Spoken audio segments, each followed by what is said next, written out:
Mesdames et messieurs, bonsoir. Dans le cadre de l'émission L'agroalimentaire chez nous en Appalaches, j'ai de la belle visite aujourd'hui. Heidi Bédard, conseillère en développement touristique à Tourisme Région de Thetford, et Mme Paul Gagné, qui est la propriétaire du domaine Custeau de Caners Mills. Bonsoir, mesdames. Bonsoir. On a beaucoup de pain sur la planche. On a énormément de sujets intéressants à traiter. On va commencer par parler un petit peu d'agrotourisme, qui est, je pense, ton domaine, Heidi. Oui, développement de l'agrotourisme dans la région. C'est quoi exactement? En fait, il faut partir au départ, c'est une entreprise agricole qui veut avoir des revenus supplémentaires. Souvent, ça part de l'idée de générer d'autres revenus que l'entreprise elle-même. Alors, elle offre des visites à la ferme ou de vendre des produits directement à la ferme. Alors, c'est vraiment le contact entre le producteur ou le transformateur et les visiteurs, les touristes, en fait. Okay. Fait que c'est une visite agrotouristique à proprement parler. OK. Alors, on doit aller à la ferme. C'est ça, exactement. C'est pas nécessairement une boutique au centre-ville, là. C'est vraiment plus dans le territoire agricole. Sur le territoire agricole. Et puis, c'est quand même populaire, ces visites-là? Au Québec, en a beaucoup? Oui. C'est sûr, dans la région, on commence. Là. On est vraiment à l'aube, je dirais. Mais au Québec, c'est vraiment très, très populaire. Juste pour vous donner une idée, là, avant de venir à l'émission, j'ai dit je vais faire une petite recherche. Les balades gourmandes, je ne sais pas si ça vous dit quelque chose, dans le centre du Québec, et ils génèrent à peu près 170 000 visites. Puis ça, c'est juste à côté de chez nous, c'est au centre du Québec. Nous autres, on commence, mais au Québec, c'est populaire. Ça, c'est vraiment quelque chose. La Montérégie, c'est extrêmement développé. Ils ont des visites avec des autobus et tout ça. Nous autres, on commence, mais il y a quelque chose à faire avec notre territoire. On a beaucoup d'entreprises qui pourraient éventuellement se développer dans ce créneau-là. Puis est-ce que c'est des visites chez des fermes d'élevage ou bien plus des fermes de culture comme les vergers? Est-ce que c'est... Mais en fait, au Québec, c'est sûr que de tout. Ici, on a beaucoup... c'est sûr, produits de l'érable. On est de la région pour les produits de l'érable. Malheureusement, on n'a pas tant de visites que ça pour des cabanes à sucre. Là. Ça, c'est encore une fois en développement.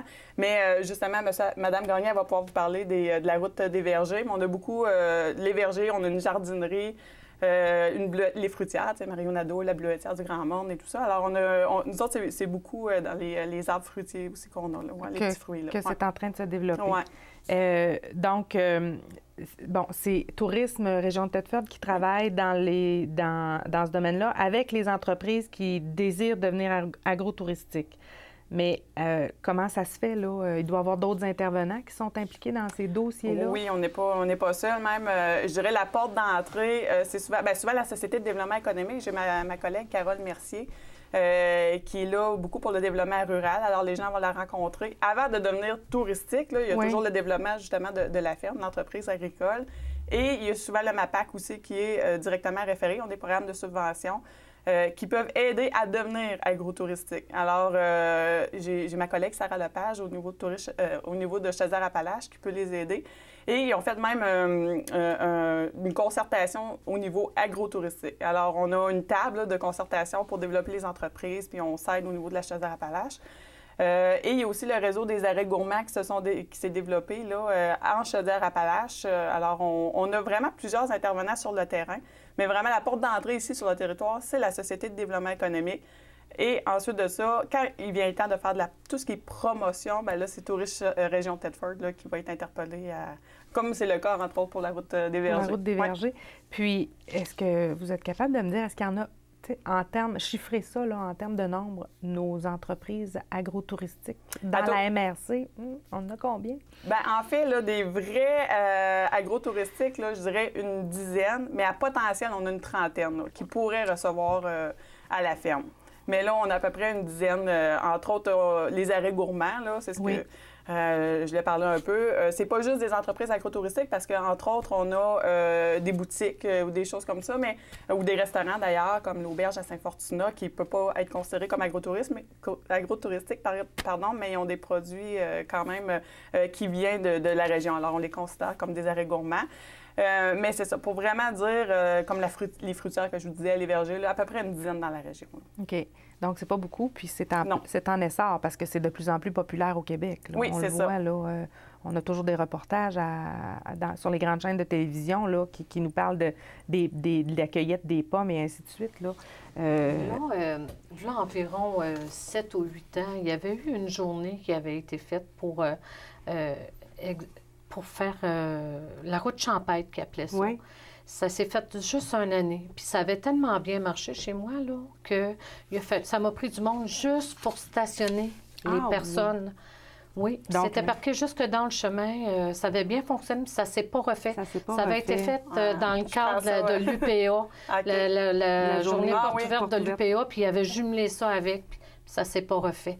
Fait que c'est vraiment quelque chose qui pourrait être bien intéressant pour nous autres. Mais justement, vous êtes propriétaire d'une entreprise agro-touristique, le domaine Custeau. Oui.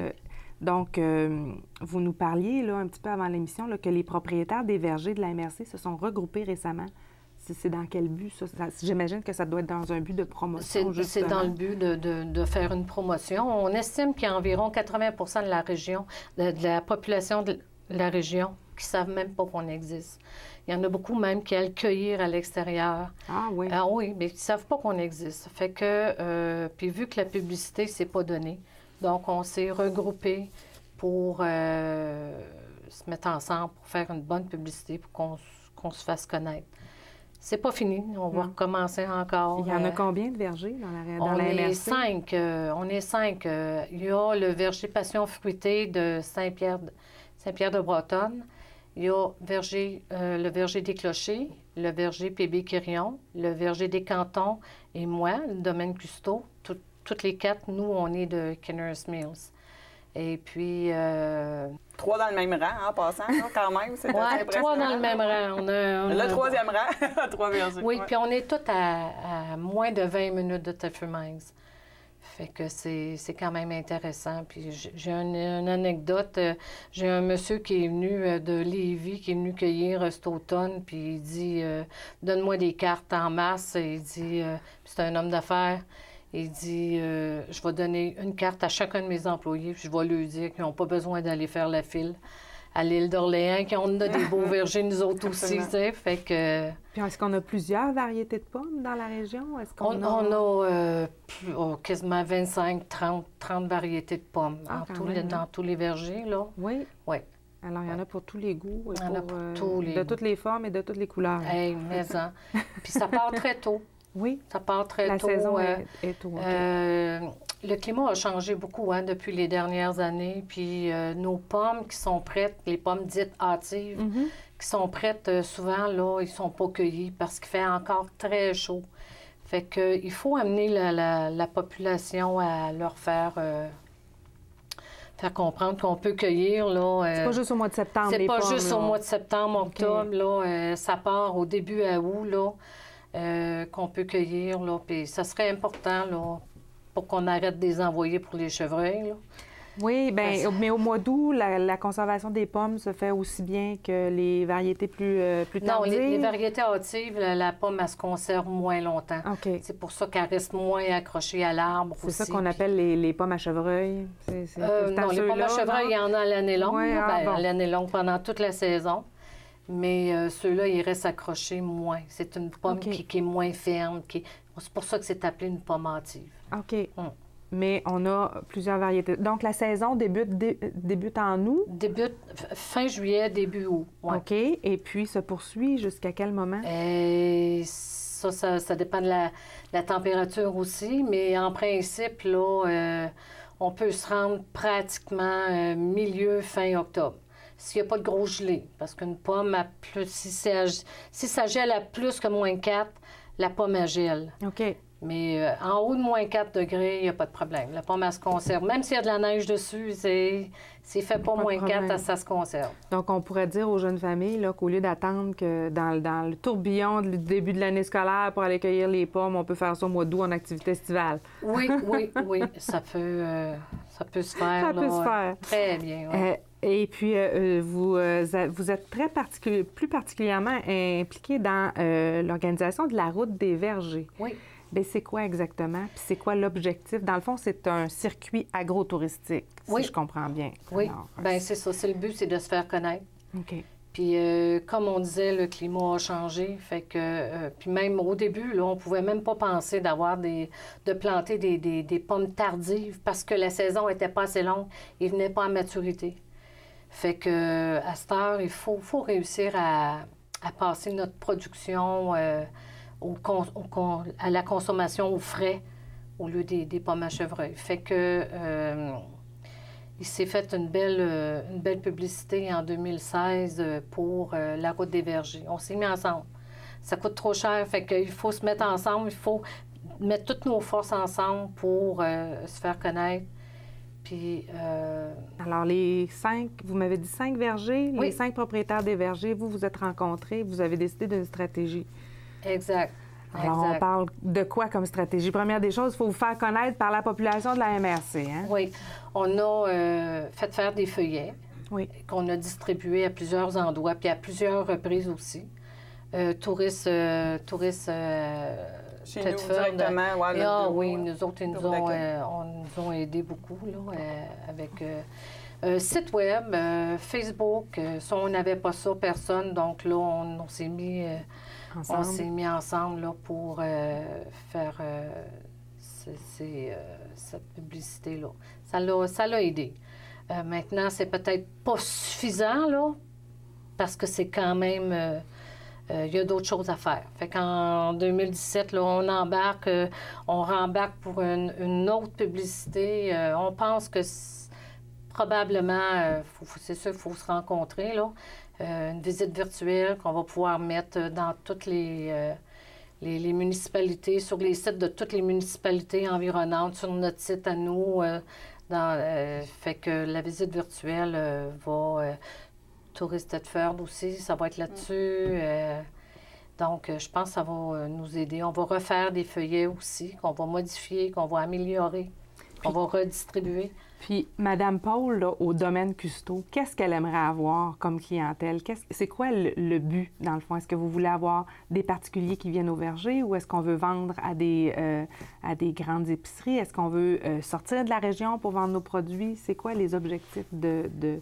Là, je dis Mme Paul, là. Vous n'êtes pas obligé de répondre au nom de tous les pommetiers, là. C'est quoi l'objectif des producteurs de pommes, là? Surtout l'autocueillette. C'est surtout l'autocueillette. Oui, il y a des endroits qu'on liquide nos pommes aussi, dans des épiceries, des choses comme... On est à la recherche de lieux de vente aussi. En automne, là, à partir du moment où le marché public est fermé, là... parce que nous, là, quand le marché public ferme, là, on est dans notre meilleur. Ouais. Fait qu'il nous reste pour un mois et demi d'activité. Fait que, regarde, il faut rechercher des lieux de vente, qu'on se met tous nos 5 vergers, là, puis qu'on va vendre nos pommes là, dans des lieux passants, là, ceux qui ne veulent pas venir cueillir, mais qui aiment bien des pommes. Là. Fait que, on est à la recherche de ces lieux-là. Là. Juste une dernière question, un petit peu plus personnelle. Il y a combien de pommiers chez vous? Il y a combien de variétés? Environ 1500. On a un petit peu plus qu'une vingtaine de variétés de pommiers. Puis je veux souligner aussi qu'on a un agronome qui vient faire le dépistage des insectes, des maladies de nos pommes. Et puis... Puis avec ça, les arrosages, lui, il a comme mission de faire le dépistage, de nous dire quoi mettre, la quantité de mettre et quand le mettre. Et puis, il n'y a aucun arrosage qui est fait pour rien. On fait que le strict minimum en frais d'arrosage. Puis ça, c'est fait en respectant toutes les normes pour l'environnement et pour les insectes aussi pollinisateurs. C'est la force du groupe qui vous a permis de faire ça. Hein? Oui. Le fait que vous soyez tous ensemble, à ce moment-là, vous vous entraidez, vous nuisez pas dans vos actions auprès de... Non. Puis on discute entre nous aussi. On va chercher des trucs, de l'expérience qu'un a puis que l'autre n'a pas. Ou, vraiment, c'est vraiment bénéfique. Puis c'est bénéfique pour toutes les 5. En tout cas, alors, cette année, je vais cueillir mes pommes à Caneur. Oui. Mais il y a sûrement... Saint-Pierre-de-Bretonne aussi. Oui, c'est un peu plus loin pour moi. Mais il y a d'autres actions promotionnelles aussi, là, Madame Heidi, là, qui ont été quand même entreprises du côté de Tourisme Région de Thetford. Oui, oui, en fait, bien, puis la SDE, en fait, je dis ça parce que, dans le fond, le label Le Goût de chez nous, je ne sais pas si vous en avez entendu parler un petit peu, mais il y a un site Internet qui existe, legoûtdechez-nous.com, où il y a un répertoire des entreprises, dans le fond, qui sont classées là, par catégorie. Si vous cherchez de la viande, par exemple, ou des fruits et légumes, des produits au niveau de la boulangerie et tout ça. Alors, c'est sûr que la première chose, nous autres, c'est notre porte d'entrée, un répertoire qui était sur Internet. Après ça, on a une page Facebook aussi. Puis c'est là qu'on essaie de, justement, la Route des Vergers, quand elle a été créée, on essaie d'en faire de la promotion. On a les arrêts gourmands. Juste les arrêts gourmands, le concept, là, en fait, il y en a une centaine en Chaudière-Appalaches. Ici, on a 12 entreprises. Et il peut y avoir autant des boutiques, des restaurateurs et tout ça. Mais nous autres, on a fait des cartes spéciales, puis on a un site Internet aussi, juste pour les arrêts gourmands. Alors, arrêtsgourmands.com, là, au pluriel. Vous pouvez aller retrouver ceux qu'on a dans la région. Et ce qu'on aimerait faire éventuellement, ça serait d'élargir les arrêts gourmands, de passer à 12 finalement, à dire les 30 qu'on a sélectionnés, qui sont prêts à accueillir chez eux. On aimerait tous que, je ne sais pas si ça vous dit quelque chose, l'espèce de panneau orange. Bien sûr. On en a un ici au centre-ville, là, justement, là, la fromagerie, la brigade. Exactement, c'est ça. Fait que eux autres, d'ailleurs, on peut aller visiter. Hein, je ne sais pas si vous le savez, là, mais là, il y a une petite... La fromagerie, là, la transformation, c'est possible d'aller le visiter en groupe. Oui, c'est vraiment intéressant. Alors, c'est ça. Nous autres, on veut l'étendre. Les 30, qu'il y ait le plus de panneaux possible pour que les gens se rappellent c'est quoi ce panneau-là et à quoi il sert. Là. Alors, voilà. C'est pas mal dans les outils promotionnels qu'on vise. Là, ouais, et puis, vous visez à étendre le réseau d'entreprises aussi. Je regardais le pamphlet, là. Oui. Il y en a déjà pas mal. Est-ce que c'est vraiment parce que les gens ne sont pas conscients du fait que ça existe chez nous? Il y a plein de choses à faire dans la MRC. C'est ça, c'est toujours un travail, hein, de toujours essayer de faire connaître. C'est pas parce qu'on existe que les gens le savent. Fait qu'il faut vraiment... c'est sûr, ça prend des ressources financières aussi. C'est pour ça qu'on se met ensemble, on se regroupe, on essaie de mettre ensemble un peu d'argent. D'ailleurs, on a fait cet automne, c'est un petit peu le pendant de la Route des Vergers, mais c'était au niveau de Chaudière-Appalaches. Ça s'appelait Autocueillette en Chaudière-Appalaches. Vendange et autocueillette, mais nous autres, on n'a pas de vendange. Là. Puis on a essayé de faire la promotion en se mettant plusieurs MRC ensemble, essayer d'aller sur les réseaux sociaux, puis dans les médias aussi papier. Fait qu'on a travaillé là-dessus, mais c'est pour ça. Effectivement, c'est pas encore connu beaucoup. Les gens, il faut travailler cet aspect-là, là, d'en avoir plus puis de les faire connaître. Parce que, Mme Paul, vous me disiez que vous aviez eu quelqu'un de Lévis l'année passée, mais c'est pas la majorité de votre clientèle, la clientèle. Est-ce que c'est majoritairement des gens d'ici qui viennent? Majoritairement, ou c'est des gens de l'extérieur? Mais il y en a beaucoup de l'extérieur aussi. Il y en a de Montréal, il y en a qui viennent de... Eh mon Dieu, que c'est loin, ça. Là. Ils n'ont même pas de pommiers, eux autres. Là. C'est tellement une région froide là, que j'en ai qui viennent de loin. Okay. Mais majoritairement, c'est de la région ici, mais c'est pas en quantité suffisante encore pour nous permettre d'entretenir nos équipements, de vous développer de renouveler, aussi, de développer des nouveaux produits, tout le kit. Donc, il faut qu'il y en ait plus. Alors, on vise la population locale, mais aussi les gens de l'extérieur. Oui, là. mais avec la publicité qu'ils ont faite, eux, ça l'a aussi apporté de la clientèle de l'extérieur. Okay. Est-ce qu'il y a d'autres projets un peu, là, parce que là, on parle des arrêts gourmands, mais est-ce qu'il y aurait d'autres projets dont on pourrait parler là, pour justement stimuler l'agrotourisme dans la région? Ça revient avec ce que Mme Gagné disait par rapport aux les visites de l'UPA. On sait que c'est très... En fait, quand c'est sous forme événementielle, on sait que ça pogne. Oui. Alors, c'est pour ça qu'on se disait peut-être qu'avec le chemin des artisans, on l'a fait une année, mais on n'avait pas fait d'activité spéciale pour développer l'agrotourisme. Alors, on avait parlé un peu des arrêts gourmands, on les avait positionnés sur la carte. Mais là, on aimerait ça dire, pendant 2 fins de semaine d'automne, on essaie de faire, puis les vergers vont certainement être interpellés parce qu'en automne, c'est surtout ça qui bat à plein, là, dans le fond. Alors, c'est pour ça qu'on se disait qu'on va faire un événement spécial pendant l'automne, puis après ça, pouvoir faire la promotion de ça, finalement. Parce que les pommes puis les citrouilles à l'automne. Hein? Oui, c'est ça. Oui, oui. Effectivement. Donc, ça serait vraiment 2 fins de semaine, un petit peu comme le chemin des artisans. Est-ce que ça serait... C'est ça. OK. Bien, on aimerait ça faire un mariage direct. Puis les gens, ça a été réclamé, ça. Les gens, tant qu'à aller dans les rangs, aller visiter également, aller découvrir la nourriture, je pense que c'est quelque chose qui pourrait être intéressant autant parce pour les que j'ai eu à plusieurs années, j'ai eu des artisans qui sont venus exposer dans le chemin aussi, des artisans. Et puis, même la dernière qui est venue, là, a fait un record de vente. Fait qu'elle, elle m'a apporté une clientèle, puis moi, ma clientèle, je lui ai fait profiter aussi. Fait que quand on jumelle comme ça, là, je pense que c'est comme le regroupement de la Route des Vergers. Quand on se regroupe, on est plus fort. On est toujours plus fort. Vous me faites penser, je veux dire, le maillage entre les artisans et les producteurs, c'est beau à l'automne, mais ça doit être de toute beauté, le printemps. J'ai eu des photographes amateurs qui sont venus au printemps, au verger.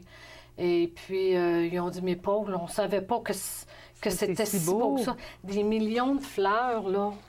Ça sent bon. En tout cas, pour eux autres, c'est à refaire.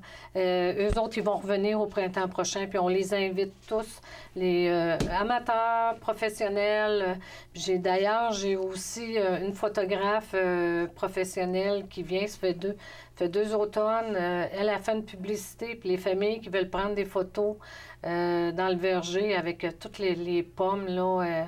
Il y en a qui font des publicités, pas des publicités, mais comme leur carton d'invitation là, pour des mariages futurs. Okay, wow. Garde des photos avec des enfants. Des photos de mariage dans un verger en fleurs, mon Dieu! Exact. J'ai 2 mariages qui s'en viennent l'été prochain dans ma grange. Oui. Puis on a aussi des balades qu'on offre en voiture dans le verger. C'est nouveau cette année. Il y a des dégustations de produits. Toutes les vergers ont quelque chose de particulier à offrir. J'ai hâte au printemps, Mme Paul. Êtes-vous photographe? Ben non, mais c'est pas grave. C'est juste beau. C'est juste pour le plaisir. Tu sais, des fois qu'on n'a rien à faire en fin de semaine. Ça arrive pas souvent, mais des fois. Hein? Donc, vous avez ici, là, on m'avait mentionné là, que ce serait déjà intéressant. Là. On a déjà organisé un événement, le goût de chez nous au menu. C'était l'année passée, ça? Ou ça fait pas si longtemps que ça? Non, c'est ça. On l'a fait cet été. Ça a commencé au Festival de la Relève. Là, on l'a étendu sur 4 semaines. On a invité les restaurateurs, quelques restaurateurs. C'était vraiment un projet pilote. Alors, oui, parce qu'il y en avait 2 ou 3 au centre-ville ici, là, nous, à la télévision communautaire, on est au centre-ville. Maudit Français, l'Allongé. Nous autres, on les a invités à avoir des produits locaux dans leur menu. Mais on s'est rendu compte qu'il y en avait déjà, c'est juste que c'est pas connu. T'sais. Les crépicuriennes font déjà affaire avec Mario Nadeau, par exemple. La fruiterie Nadeau, exactement. Alors, on s'est dit, bien, ceux qui en offrent, on les encourage à en offrir encore plus de produits sur leur table. On va en faire un événement. Alors, on est en train de développer ce concept-là aussi pour le temps des sucres, mais là, on se dit, est-ce qu'on le développe à l'année, justement pour rentrer dans le réseau Arrêt Gourmand, que nos restaurateurs deviennent carrément à l'année Arrêt Gourmand, puis qu'ils fassent, en fait, il faudrait qu'ils fassent la promotion de tous les producteurs et transformateurs qui ont sur leur table. Ben oui. Alors, c'est un projet pour 2017, on va se garder. C'est très, très intéressant, là. Oui, c'est bien de savoir. À quand le retour de la tarte aux pommes dans nos restos? Et bonté. Hein? Effectivement, il y a quelques endroits où on peut se procurer de la tarte au sucre. D'ailleurs, les produits Saint-Ferdinand-B, je ne sais pas si vous êtes déjà allé, mais c'est vraiment un endroit extraordinaire à découvrir. Puis, le fait de conscientiser aussi notre population à consommer local. Oui. C'est peut-être une avenue. Est-ce que c'est dans les objectifs? En fait, la base, c'est carrément ça. C'est pour ça qu'on se dit, oui, touristique, mais c'est le deuxième objectif. Le premier, c'est vraiment manger local. C'est le marché de proximité. Marché public qui fonctionne très bien. Ça fait quand même quelques années.